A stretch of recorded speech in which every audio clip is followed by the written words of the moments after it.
মাধবীর সাথে মাধব দাসের বিবাহ।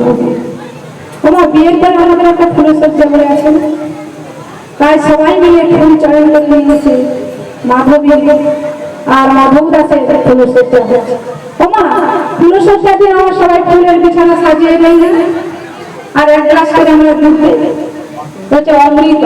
সবাই জানে না যে ফুলসজ্জার ঘরে ছেলেটিকে খাওয়া যায়, তাদেরকে আয়ু বেড়ে যায়।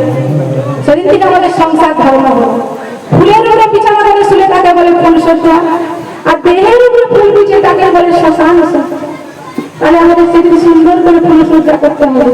মাধব দাস বলছে মাধবীকে সবাই পাগল বলতো, তাই মাধবীকে প্রশ্ন করছে, মাধবী তুমি যে রোজ গোবিন্দের সেবা দিত, আর তুমি সুন্দর করে কি করে বলতো গো, কেমন ভাবে সেবা দিত? জানো প্রভু, মাধবী তো পাগল নয়, মাধবী পাগল, গোপালের প্রেমে পাগল। তাই আমার মাধব দাস মাধবীকে সংসার করার সঙ্গে সঙ্গে বলছে, মাধবী তুমি রোজ ফুল চয়ন করে গোবিন্দ সেবা দিত, কিন্তু আজ থেকে তোমার কে গোবিন্দ তুমি জানো?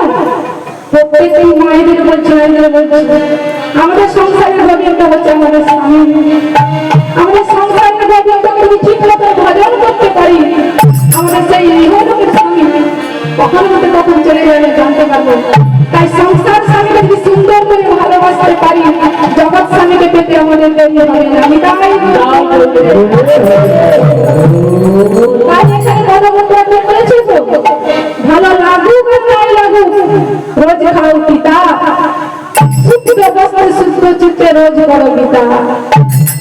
ওমা গীতা বললে কি হয়, আর পিতা গেলে কি হয়? অনেকে বলে স্বর্গের গেলে মৃত্যু নাই, গীতাই যা লেখা আছে মিথ্যা নাই। তাহলে আজ থেকে আমরা গীতা বলবো, গীতাই সাধনা, গীতাই। তাই সাধুগুরু বৈষ্ণব সবাই বলে গীতা পড়ো ভাই, অবশ্য হইবে ভব সিন্ধুতা। গীতা চয়ন করতে হবে সবদিন। আর আমার সংসারের স্বামীকে ভালোবাসতে হবে। অনেকে বলে না সংসার সুখের হয় রমণীর গুণে, রমণী সুন্দর হয় সতীত্বের গুণে, কিন্তু আমি বলতে সংসার সুখের হয় রমণীর গুণে, গুণবান পতি যদি থাকে তার পাশে। আমাদের পতি যদি না গুণবান হয়, আমাদের সংসার সুখের হয়? কোনদিন সংসার সুখের হয়? তাই এখানে বলছে পতি যদি পতিতের থেকে নেমে যায়, তাকে যে উদ্ধার করে সে হচ্ছে পত্নী, আর যে স্বামীকে পতিতের মধ্যে ছেড়ে দেয় সে হচ্ছে পেটি। আরে আমাদের দায়িত্ব স্বামীকে সব পথে নিয়ে আসে, স্বামীরা আমাদের খারাপ পথে চলে যায়। তাই এখানে কি বলছে, স্ত্রীর ভালোবাসা যত দিন পাতার মতন পিতা লাগুক না লাগুক, তাতে কি হচ্ছে আপনার রক্ত পরিষ্কার করছে। আমার স্ত্রী ঘরের ভালো হয়, আমাকে মুখ করে কেন করে? আজকাল জিনিসটা তো খারাপ। তাই পরের স্ত্রীর ভালোবাসা যত বড় বড় মিষ্টির মতো ভালো হোক না হোক, আমরা কিন্তু সুগার বানিয়ে দিচ্ছি। তাহলে আপনি বুঝতে পেরেছেন নিজের স্ত্রীকে বেছে দিতে হবে, আর স্ত্রীকেও স্বামীকে সুন্দর করে আমরা কিন্তু সংসার সুখের হয় রমণী হলে গুণবানটা যদি থাকে তার কাছে, তাহলে প্রতিকে আমার গুণবান করতে হবে। রোজ সন্ধ্যাবেলা টিভি তো সারাদিন অনেকবার হয়, একটা সিরিয়াল 10 বার করে রোজ সন্ধ্যাবেলা সবাই মিলে হাতে যদি করতালি দিয়ে আমরা রাধা গোবিন্দের নাম করি, সংসার মতো আমাদের সুখে। তাই একটি ছেলে তার বাবার হাত ধরে বাজারে যাচ্ছে, আর একজন মানুষ মারা গেছে, তাকে সবাই কাঁধে তুলে, 4 জন আছে না, কাঁধে তুলেছে, বড় হরি। আমার ছোট্ট ছেলেটা বাবাকে জিজ্ঞাসা করছে, বাবা ওরা হরি বল বলছে কেন? বলছে বাবা যে মারা গেছে সে তো হরি বল বলতে পারে না, তাই ওরা বলছে যে বড় হরি হরি বল, আমিও বলি তুমিও বলো। যারা বেঁচে থেকে হরি নাম করে তারা কি করছে? তারা হচ্ছে মরা মানুষের সভা।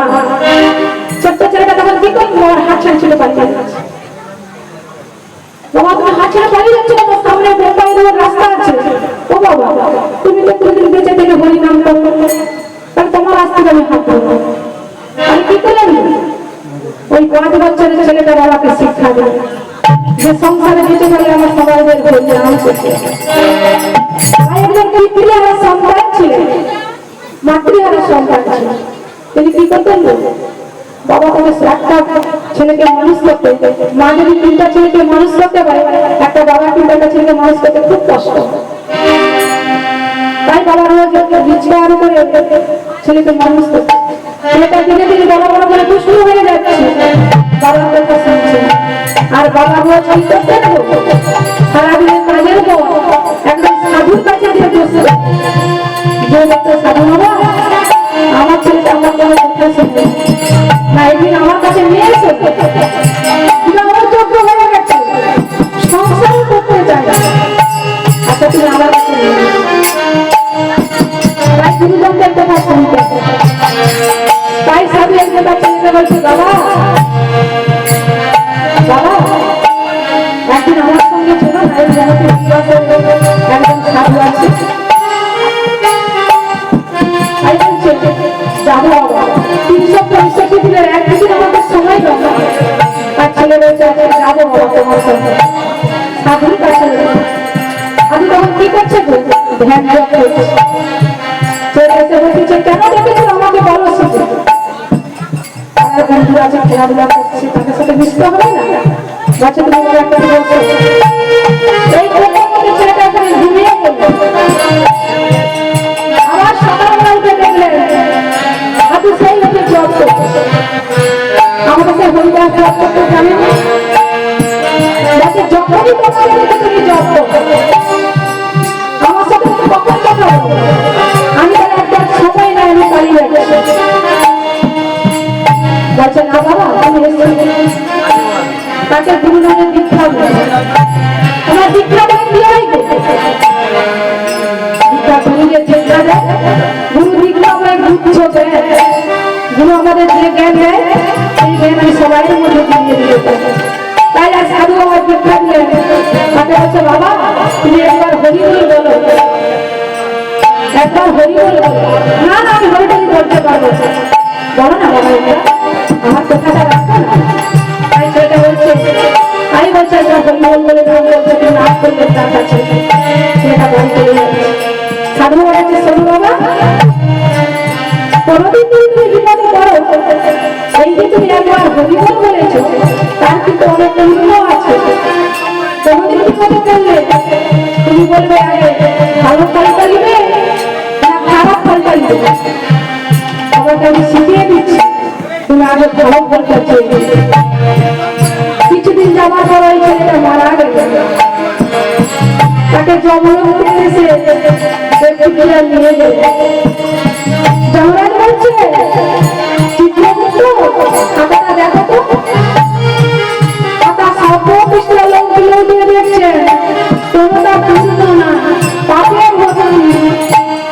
যমরাজ বলছে এত বছর 50 থেকে 60 বছর বেঁচেছে, একদিনও হরিনাম কৃষ্ণনাম করে না, কোনো পুণ্য করে না, তোমার মনে কোথাও ভুল হচ্ছে, তুমি ভালো করে যমরাজ নিজে খাতা খুলে দেখতে লাগবে। এক জায়গায় লেখা আছে সাধুর কাছে দীক্ষা নিয়ে তিনি হরি বলতে বলেছে। তখন বলছে সেখানে শান্তি বেঁচে গেছে, তুমি কি করতে যাও, তুমি তো পাপের পরিপূর্ণ হয়ে আছো, তোমার দুঃখের পরে কি করবে। তখন সেই সাধু বাবার কথা মনে হলো, বলছে আমি ভালো ফলটা আগে নিতে চাই, আমরা সবাই আগে ভালো জিনিসটা নিতে চাই না। তাই সাধু বাবার কথা মনে করে সে বলছে যে পুণ্য অর্জন হয়েছে একবার হরি হরি বললে যে পুণ্য অর্জন সেটাই নিতে চাই। তখন যমরাজ কি করলে বিপদে পড়ে গেল যে একবার হরি বল বললে তার কি ফল আমি তো জানি না। তাই আমি নারদকে দেখে নারদকে ডাকলেন, নারদ একবার হরি বল বললে তাকে কি ফল দেওয়া হবে। নারদ বলছে সারাদিন তো আমি নারায়ণ নারায়ণ নাম করি, আমি তো বলতে পারবো না, চলো তাহলে ব্রহ্মলোকে যাবো। ব্রহ্মলোকে যেতে আমার পিতা ব্রহ্মাদেবকে জিজ্ঞাসা করলেন। ব্রহ্মাদেব বললেন আমি একবার হরিবল বললে আমি চতুর্ভুজ আমার হরিবল বলা হয়, তাহলে 4 বার বলা হয়, তাহলে আমি সেখানে কি করে আমি বলবো যে একবার হরিবল বললে বুদ্ধি বলতে পারবে না? চলো তাহলে আমরা কৈলাসে যাই। আমরা দেখো কার সঙ্গে দেবতা যাচ্ছে। কৈলাসে যে বলছেন শ্রী দেবাদেবী মহাদেব বলছে, প্রভু একবার হরিবল বললে তাই কি ফল দেওয়া যাবে? বলছে আমি একবার হরিনাম করলে পারে আমার পঞ্চমুখে করা হবে, আমি তো বলতে পারবো না। চলো তাহলে বেশি চলে চলো। তখন ঘোড়াটা দেখেছে, বলছে তোমরা একবার হরিবল বললে যদি সাধুগুরু কৃষ্ণগুরুর কাছে ভিক্ষারীরা বলতে পারো, তোমরা যদি গোবিন্দের কথা বলতে না পারো, আমি কিন্তু তখন সেটা হেঁটে হেঁটে যেতে পারবো। আমাকে বিষ্ণুকে নিয়ে যেতে হবে, আমাকে আমাদের সঙ্গে করে দিতে হবে নিয়ে যেতে হবে। বলে আচ্ছা মুসলিম জগন্নাথ ভিতরে বলে যেতে হবে। একমাত্র সে হরিবল করছে, তার কি করে হরিবল করা তাই সেটাবার সামনে থাকতে পারবো। আমি ব্রহ্ম, আমি জমল, আবার আমি এরকম কৈলাসে আর আমি হাঁটতে পারবো। তারা হচ্ছে চলো সবাই মিলে কাঁধে তুলে নিয়ে যাবে। তাহলে একবার হরিবল কাঁধে তুলে নিয়ে বিষ্ণুকে যাচ্ছে। বিষ্ণুকে যে সবাই পৌঁছায় বলছে বিষ্ণুটা বলছে প্রভু একবার হরিবল করলে আর কি ফল আমরা তো জানি না। এরপরেও তোমরা আমাদের জিজ্ঞাসা করছো, তার জন্য আমাদের যে চেপে এলো তাকে আমরা কি ফল তাকে দেবো? কিন্তু আমাদের অনেক আগে উদ্ধার হয়েছে। তখন সেই ছেলেটা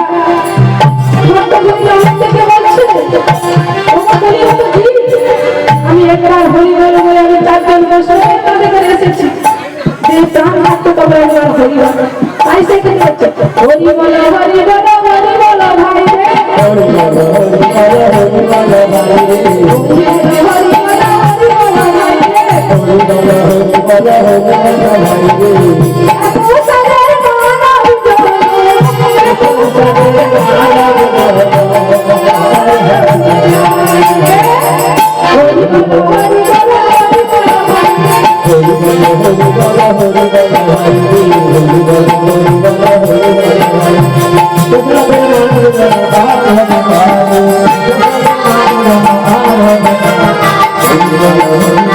বলো হরি বলো হরি বলো হরি বলো।